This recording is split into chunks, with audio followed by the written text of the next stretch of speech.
Starting on 9 December 2024, the Chinese People's Liberation Army quietly commenced its largest ever naval deployment around Taiwan. In tandem, China designated 7 closed airspace zones off the coast of Shanghai, as well as the provinces of Zhejiang, Fujian, and Guangdong. This show of force simulated the interdiction of hostile ships seeking to break a Taiwan blockade. Unlike previous displays around Taiwan, these maneuvers span the first island chain from Japan south to Borneo and constitute the PLA's largest scale military action since the Third Taiwan Strait crisis in 1996. China has now demonstrated to the international community, Taiwan, and the United States that it could effectively impose a maritime blockade of Taiwan at will.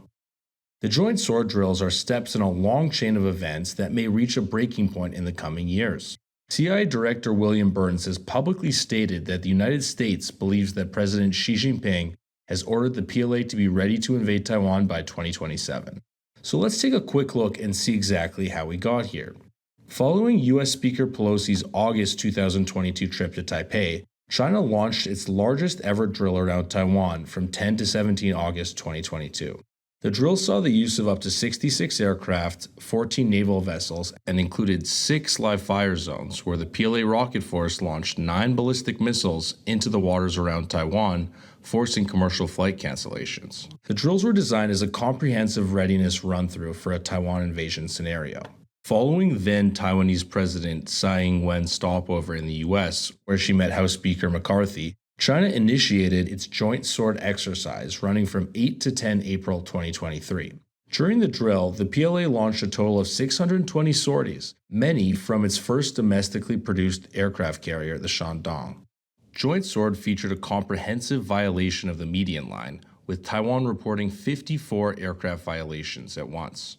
Following current Taiwanese President Lai Ching-te's inauguration address on 23 and 24 May of this year, China conducted Joint Sword 2024A to showcase joint sea air combat readiness, precision strikes, and integrated operations, essentially testing its real-world combat capabilities. It featured 9 close combat zones and notably included heavy activity around Taiwan's outlying islands and extensive use of the Chinese Coast Guard, China's primary gray zone asset.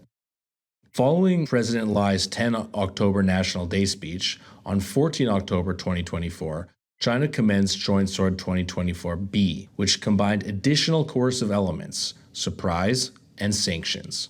The flash exercise had no prior warning or disclosure of close locations, nor did it state the end date or time.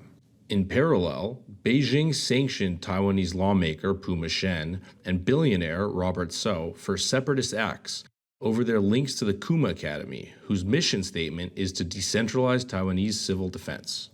Overall, Joint Sword 2024B featured 153 aircraft, 14 naval vessels, 12 Coast Guard vessels, and the Liaoning aircraft carrier.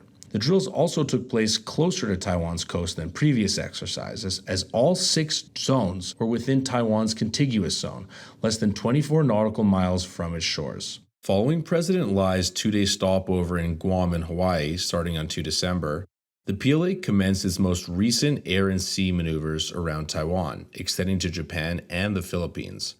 Defense officials estimate that the PLA employed 60 naval vessels, 30 Coast Guard ships, and an unknown number of aircraft.